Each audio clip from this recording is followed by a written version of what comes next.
Welcome to wikidiki.com. Here is a very important interview question and answer we are going to discuss now.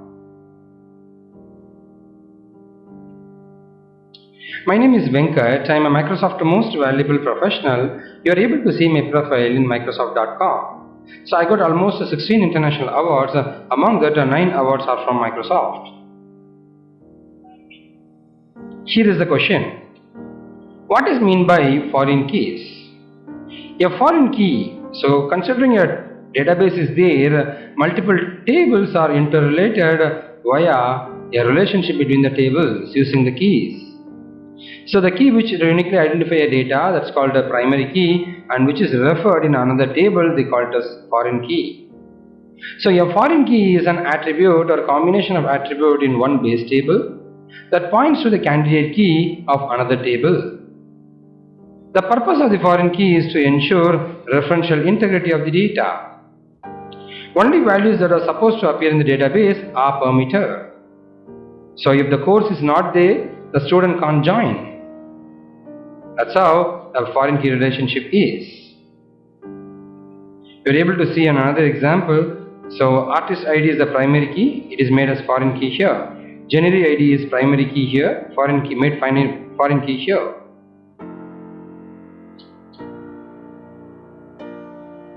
So this is how the people will write the query for this. I got a fact internet sales table and it got a foreign key customer key, and this is referred by the dim customer primary key, and the constraint name is this one. So altering table, the table name, add constraint, the foreign key constraint, foreign key of this column in the table references and another table column. You are able to see another example here. The person ID is here, which is referred here as a foreign key for the passport ID. If you talk about the difference or think about your primary key and foreign key versus foreign key, primary key cannot accept null values, whereas foreign key accepts multiple null values. Only one primary key in a table, more than one foreign key in a table. Primary key uniquely identify a record in the table. Foreign key is a field in the table that is a primary key in another table. Primary key will form clustered index. Foreign key is a non-clustered index. And here is the syntax.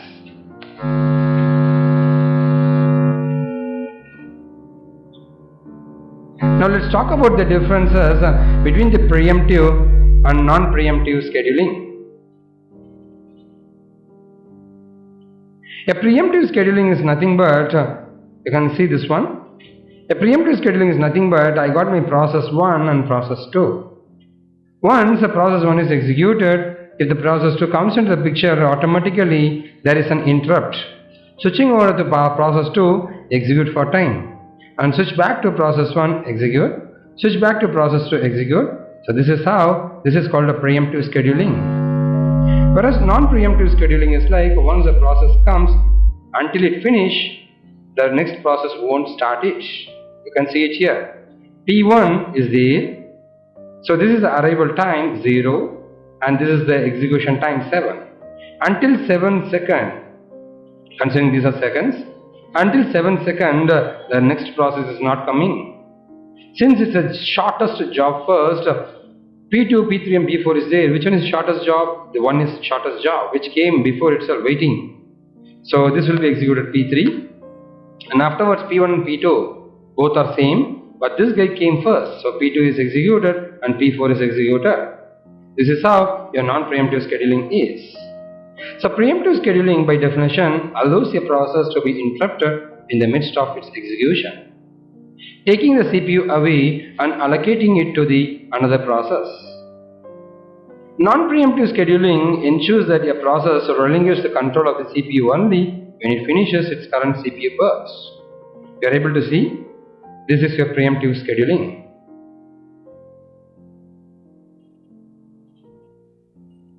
Let's talk about the network topology. The term topology in the context of communication network refers to the way a computer or interconnection of computer is linked. According to the physical arrangement of workstation and nature of work, there are major types: star, bus topology and ring topology. Further moving, you are able to see the exact structure. If the computers are arranged like this, is ring. This one is mesh, star, fully connected, line, tree and bus topology. Now let's talk about define custom or customized WordPress theme designer. How you are going to customize your WordPress theme designer? So first thing, let's move on to the live example. I'll try to show you a demo of how the WordPress is working. Let me go back here, search for WordPress.com. So here is my WordPress. You're able to see it here. The WordPress is used to create your websites or your blog for free of cost. You can see it here. You want to build a website or start a blog. Over here, I need to log in first as a new customer. Clicking login, it's asking for the existing username and password. And if you're looking for a new registration, click here, register. Once if you click register, the WordPress login is initiated. They're asking for the theme first. How the design you want. Like this, or like this, or like this, or like this. I'll go for a very simple design in the initial stage. Now they're asking me like a theme. Choose a theme. How do you want the theme to be displayed? I'll go with a simple design. Now enter a domain or keyword. So they're asking for the keyword. I'll put it as a wiki Venkat. That's my domain. Let me check it out. It's available. Yes, wiki-venkat.wordpress.com is available. wiki-venkat.com is available. But we need to pay for that. It's a .com domain. Since it's a WordPress, it's a free of cost. You can see you'll be getting a lot of options. I'll select this one. They're asking me for a zero free of cost, or I need to pay personal, premium and business. I'll go with my free cost. So these are the options available. I'll go with the free cost, select free. They're asking me the email address. So I'll be posting it as suba.venkat@yahoo.com. And what's my username? I'll make it out as, I'll copy it here, I'll paste it here. That's my username. I need to give the password. It already exists. So I'll make it out as wiki Tiki. That's my username. Now I need to give the password. I'll give it as, I gave a password. Now I need to create my account. So it's taking some time to create your WordPress account now. You have to wait for a while. Done. Thanks for waiting. We are ready for you to get started. Continue. On clicking continue, I move to the next page. Yes, wiki-venkat.wordpress.com. My blog is ready. My site is ready. Now you can see in the left side, like you'll be having themes and you can customize it, which is the question we are discussing now. Once if I click this customize, you are able to see here.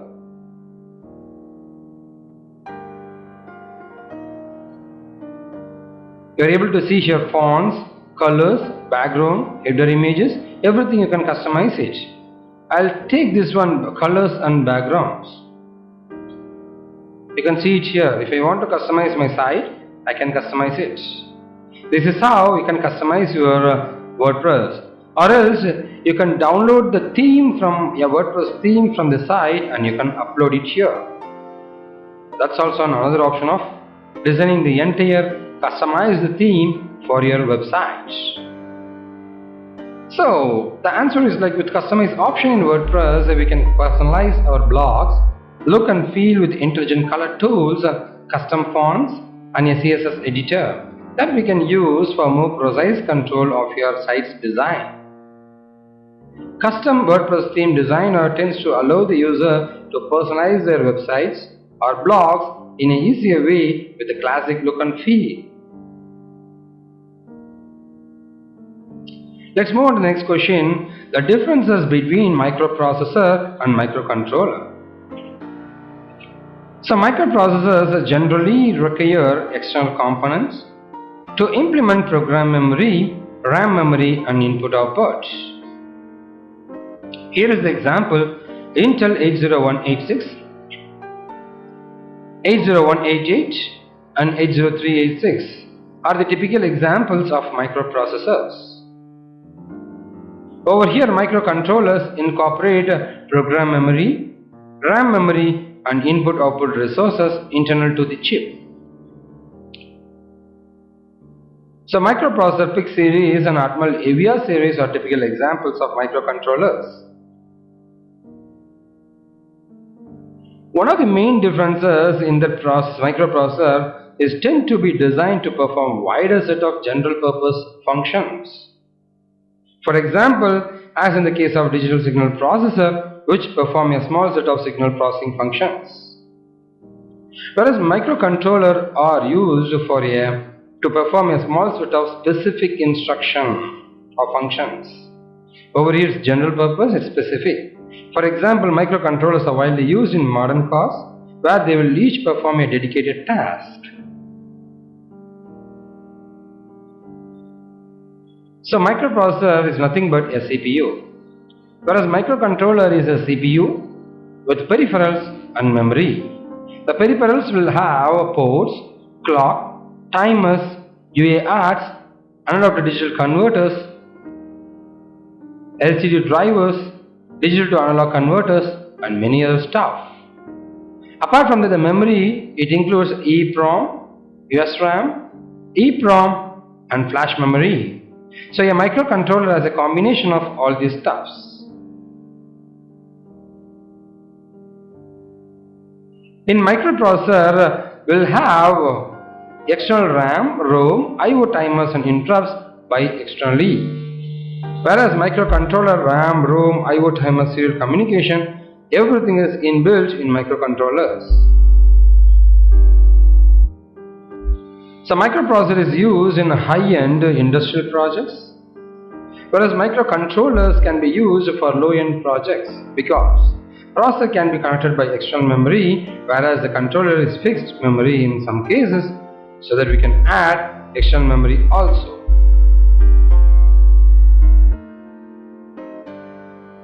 Let's move on to the next question, the differences between the structures and union. In structure, you are able to see the addition of the individual variables, 1 byte, 4 byte, 4 byte, so 9 bytes, 1 plus 4 plus 4. Over here, 1 byte, 4 byte and 4 byte, the maximum is 4 byte, so here the total size is 4 bytes. That's the difference. So the definition syntax virtually identical. The member access details are syntax is identical, but the members of a structure each have their own address memory. So the size of the structure is the addition of all three. Over here, members of union share the same memory. The size of the union is the size of the largest member. So here is the quick definitions between structure and union. The keyword struct is used, the keyword union is used. So the size of the structure is greater than or equal to the sum of the size. So over here, the size of the largest memory is considered. So size of union is equal to the size of the largest member. Each member within a structure is assigned a unique storage area of location. The memory allocated is shared by individual members of union. The address of each member will be in ascending order. This indicates that memory for each member will start at different offset values. The address are same for all the members of a union. This indicates that every member begins at the same offset value. Altering the value of the member will not affect other members. Altering the value of any of the member will alter other members. Individual member can be accessed at time. Only one member can be accessed at a time. Several members of a structure can initialize at once. Only the first member of a union can be initialized. These are the major difference you should explain. Here is the difference between the structure and arrays. Structure is the collection of heterogeneous data, whereas array is a collection of homogeneous data, a straightforward, simple difference. Structure, it is a collection of data items of different data types, 32, 4, 4. It has declaration and definition. You'll have definitions, these are definition and declaration. Keyword struct is used. Structure name is known as tag and it is a shorthand notation of the declaration. Whereas array is a collection of data items of similar data types. It has only declaration and no keyword. Previously we used struct keyword, no array or something like keyword. Array name represents the address of the starting element. Now let's talk about the differences between stack and arrays. It is really the same. Array is the continuous block of memory and you can insert and delete in both the sides. Whereas stack will be having only one side to insert and delete. The last guy who come in will be come out. That's how the stack will work. That's the difference. Let's move on to the other question, what is a far pointer, where we can use it. In large data model, the address B0008000 is acceptable. Because in this model, all pointers or data are of 32 bits long. So it's compact, large and huge. Whereas a small data model, tiny, small and medium, the above address won't work. Since in these models, each pointer is 16-bit long.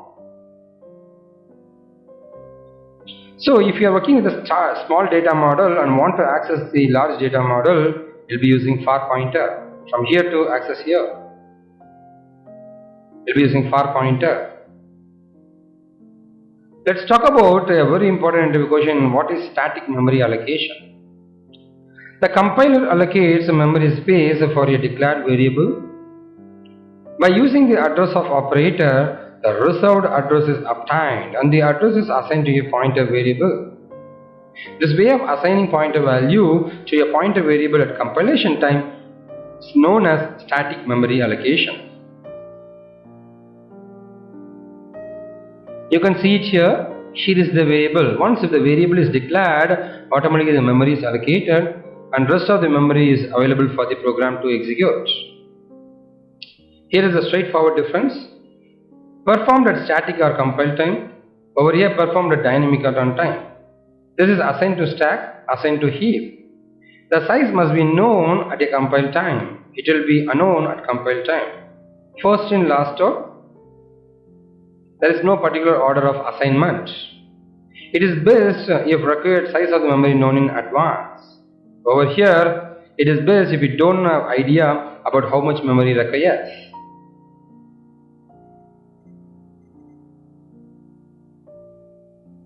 Let's move on to a very important interview question. So, what do you mean by cheap domain registration hosting? This question is asked by the interviewer to get an idea like how much you know about domain hosting. Here are simple jargons of domain hosting. Website. Website is the location connected to the internet that maintains one or more web pages. Wikidigi.com. What do you mean web page? Web page is a hypertext document, HTML document connected to the World Wide Web. Host. Host is a store on your server or other computer so that it can be accessed over the internet. Whereas web hosting, a web hosting service is a type of internet hosting service that allows individual and organization to make their website available via the World Wide Web. The company which hosts my website. DNS. See, Wikidigi.com is a simple, easy term for the people to understand when compared to the number. DNS is the internal system for converting your alphabetic names into numeric IP address. So, if your URL is typed into the browser, DNS server returns the IP address of the web server associated with that name. Now, what do you mean domain registration? Domain registration is the process of registering a domain name, which identifies one or more IP address with a name that is easy to remember. The person or business that registers domain name is called as the domain name registrant. What do you mean domain hosting? It refers to a business that specializes in hosting domain names for individuals and companies. Domain names are used in URLs to identify particular web pages. Here are the topmost hosting providers in India. Go to Google and search for a web hosting providers. You're able to see GoDaddy, web hosting ₹99, HostGator, top 10 web hosting. So you'll be getting a lot of sites. You can check it out. I'll open a site to you.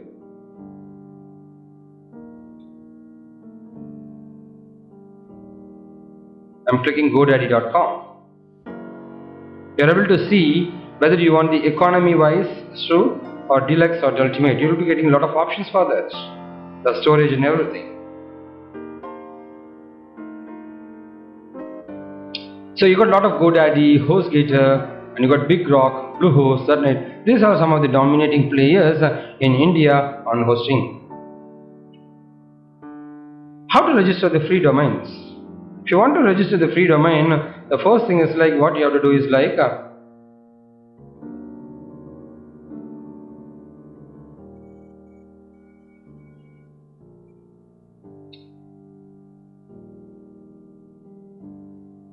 register free domains. If you click this one, you'll be getting here. Want to register a domain? You'll be getting a lot of sites. The first thing is like you need to check your availability of the site. who.is. This is one of the sites where you can go and search for your website available or not. www.wikitechie.com. Let me check it out whether the site is available. I want to register. Oops, it's not available. It's already taken by me. So I've registered before. So it's available. It's not available. This is how first thing you need to check out whether the site is available. And afterwards you can host it in a free websites. So register free website. I'll put this website. I'll check it out. You'll be getting a lot of sites to register your site. So this is one of the well-known one.